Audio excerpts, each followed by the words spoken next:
Hello everybody, welcome to a new tutorial from Sound for More. It's Leo speaking. Today we are going to kick off properly the series of tutorials on progressions. I've done a first video getting started. That was just to show you how progression looks like and what it can quickly do. But now it's time to go deeper on how it works and why it was created. Before I continue, I would like to remind my viewers to subscribe as it helps with growing the channel. Thank you very much. So we are inside AUM. As you can see, I have loaded a number of other products. In particular, I have these upright piano from E-Instruments, for which a new tutorial is coming, which will explain in full how it works. And I have loaded also Grand Staff, which will show you the notes that we play, which is really nice. Definitely recommend it. And then I have also Terra Pro to show you some fancy stuff while we use progression. Inside the progression, I went to the menu here, I went to the instrument settings, and I disabled the internal instruments. And also I enabled the input here. So that means that I can send MIDI messages directly to progressions, and then I have connected progression like so into the upright piano. So you can see that connection there. Okay, and then if you go to progression, you see also the connection to my Akai LPK25. I use a lot of Akai products. Okay, so if I play some keys on my Akai controller,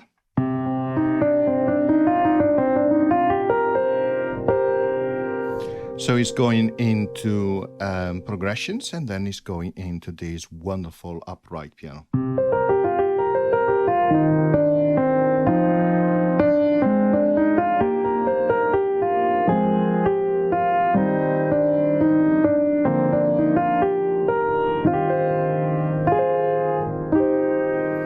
For which I have set the settings to be a little bit towards cinematics. Okay, so back to progressions. So what I really want to focus today is at a good introduction on the theory really behind progressions, and that will also give us a little bit of a better understanding of how to use the freedom here, which I'm going to set to 0, and also the complexity, which I'm going to set to basic as it is by default. Okay, so there is a fantastic PDF which you can actually read, which tells you a little bit more about the theory. The theory about musics and how to move from the tonal mode to other progressive chords which are further away from the tonic. And so to access that, click here on the menu, then go to the help menu. Okay, and then if you scroll right to the top, that's your help menu. And then what you find is right at the bottom, you have a link, which here it is, Circle of Colors, which is available as a direct download. And so Paul from 4Pockets is recommended that you do that. You click on it, and then it guides you through how to download that from Dropbox. I have already downloaded. That is what it looks like, Circle of Colors, okay, from David Collect. It's a fantastic companion to the help manual of progression. So it's not a replacement for the help menu, just bear that in mind. So it starts with a little bit of an introduction of David working with Paul and working on Euclidean and working on the polyrhythms and also on the polymeter. And then really applying that kind of freedoms that I wanted to create with Euclidean in terms of rhythms, and to bring that type of concept also to progression when it comes to actually applying that freedom to chords. I like also the analogy that David has here in terms of the 18 pad grids, which you see on progression, which it makes an analogy to the painter's palette of colors. Okay, and then therefore you can use the different colors which are your chords as well. And here it goes into explaining as well why, for example, it is good to have MIDI packs, but as you use more and more the same progression from MIDI packs, they can become always the same. I like also the analogy of paint by numbers progression. That is what David is referring to, those MIDI packs which are available. If you move on in the document, I'm not going to go through it bit by bit, but I start from tonal harmony, and it gives you a good explanation in terms of history, how that has evolved and how that was very much founded on the 12 major and minor keys, and then that's evolved, and how nowadays, particularly when it comes to actually jazz composer, but also composer which are more innovative, for example, on cinematic sounds and movie, they are actually moving away more and more as chords from that tonal, that tonic, and they are exploring also more complex chords. And this is where it makes the connection then to the freedom settings and also the complexity setting freedoms in terms of how far away, as David says here, from the home key you allow the progression to go.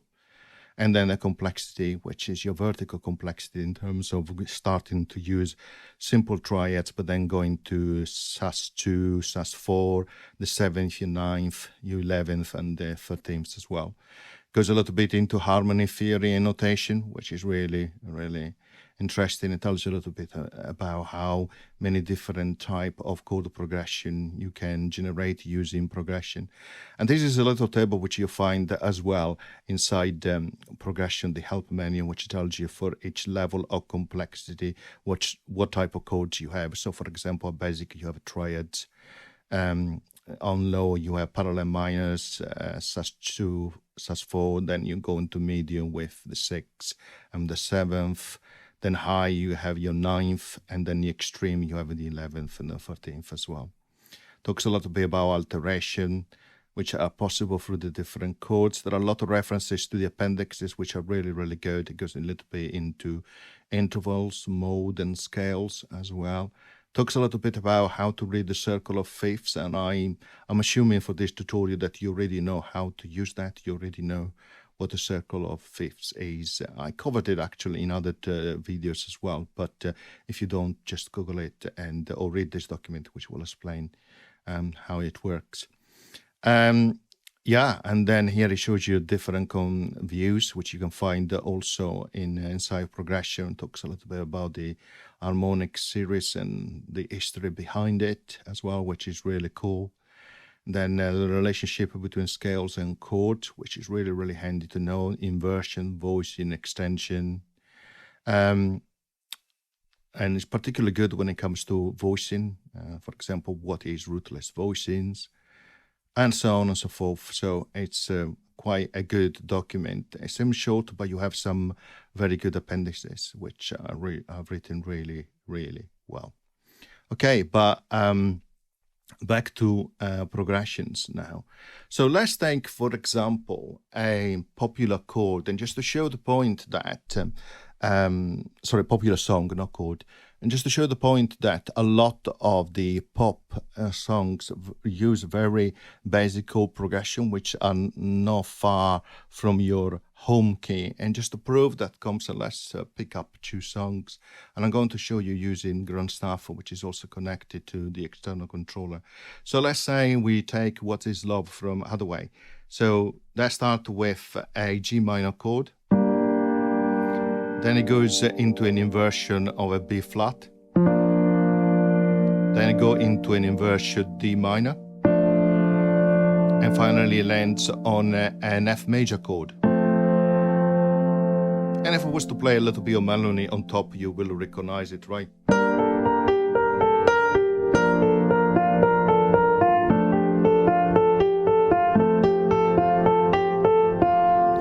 Very, very simple chords, right? So if we go inside the intro progression, let's set the key as a B flat, and we'll leave these as a major, okay? Then we click generate, click and hold. So we have that, let's see what we have. So we have a G minor there. And let's click this icon here to have the preview from the pad. Then you go into an inversion really of a B flat, but let's use a B flat for now. Then it goes into a D minor. And it lands on an F major. Do we have F major here? Don't see an F major here. So let's generate these again. So we have an F major there. So G minor, B flat, D minor, and F major. And now pay attention, this is actually your home key, right? Your root key, right? B flat, so you start with a G minor, which is the relatively minor, so you're still very close, you're actually there on the home key. Then you go to your home key, then you go to a D minor, which you just go to the next position on the circle of F, and then you close with an F. Right, so and the D minor is the relative minor of the F major. So you just have this song based on chords which move from one position to the next of the circle of F. So it's a very, very simple and just proves the point. Now let's pick up another one again to show that pop songs again comes from using really basic chords. So let's pick up, for example, the Final Countdown from Europe. That has an F major. Sorry, F sharp minor, and it goes into D major, and it goes into B minor, and it closes with an E major. And if I was playing a little bit of the melody at the top, I have a small 25 keys, so I'll just improvise on the keys I have.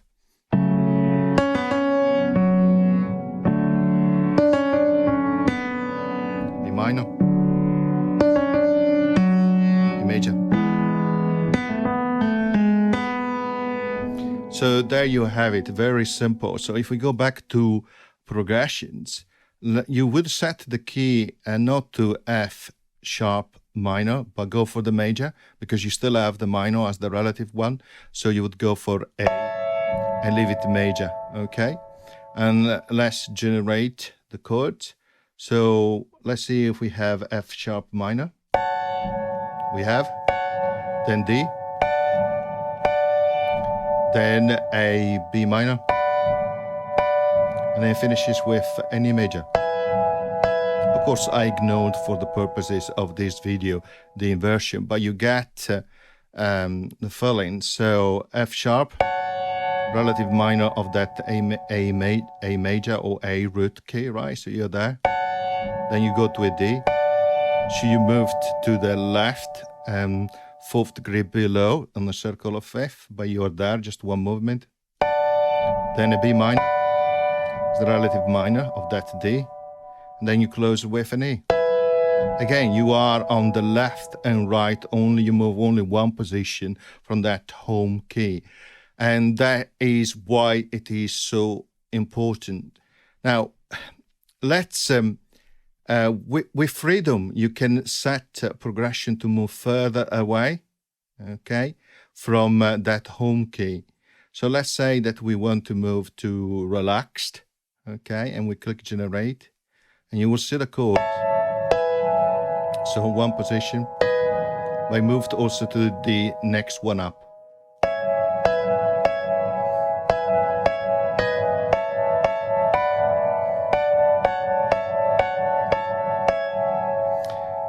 Let's click some arpeggiato, and let's choose an arpeggiato like number 4, why not? And let's play these, let's synchronize it to the host, and let's play this to give you a sense of what happened changing the freedom. So freedom to 0, and let's generate.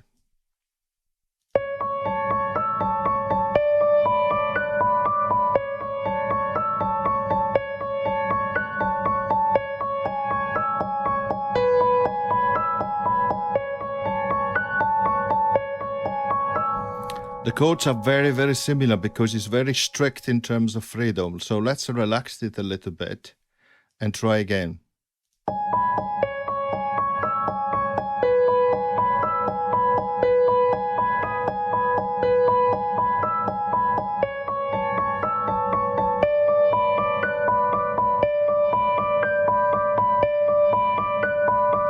Again, let's give it even more freedom, wide.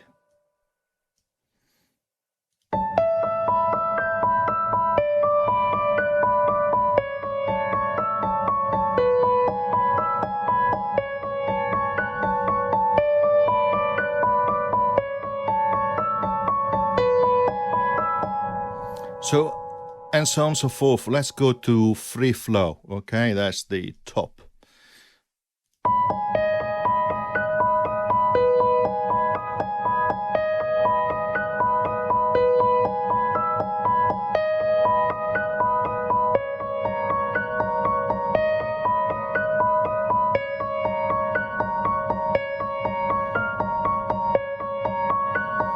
Start to get more interesting. Right, now let's go back to strict. So we'll go left and right, only one position. You can also change the mode here, okay, and then reset the key as well. Here you can see it shows you that when you are on level 0, you can move only like that. It's very strict. If you go to level 1, you see it increases the freedom movement from your home key, right?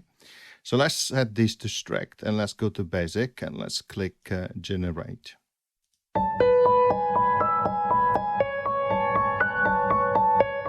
So you already seen this. Now let's go up by complexity. So this will include sus2, sus4, etc.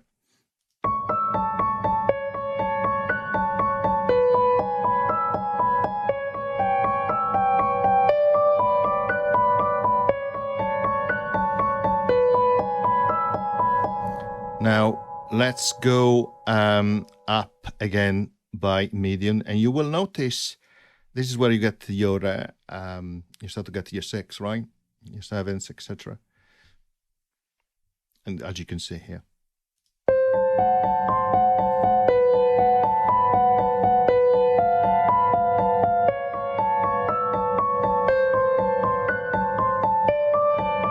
In a way, it starts to sound a little bit more classical as a type of music, but that really depends also on how much freedom you have given to go far from the home key. And you can go also to the extreme, right? And it will start to actually get very interesting and very, in terms of what the music it will create.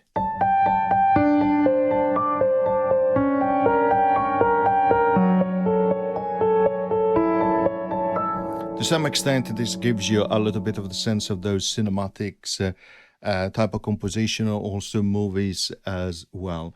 Now, let's connect progression instead of connecting it to the upright. Let's connect it to TerraPro, which is another fantastic synth, and it's been recently updated with Terraverse, which I will show in another video. But let's play now just the chords, right? So we are on extreme, and let's give it also a little bit of more movement as well, and let's generate and let's see what happens.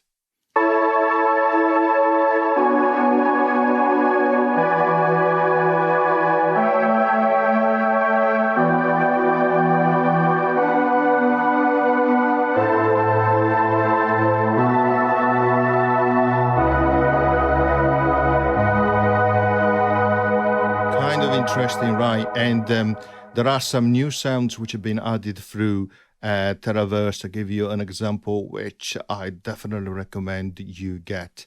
But this is what you start to experience. And let's make the freedom even wider, extra wide, and let's generate these and let's play again.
So I just wanted to really show you some examples of how you can use progression, just changing your freedom and your complexity. As you can see, it can be very versatile, from generating some pop music with a reduction to freedom and a low complexity to a more ambient type of sound, cinematics, or more movie-like or experimental, where you have high freedom and also high complexity.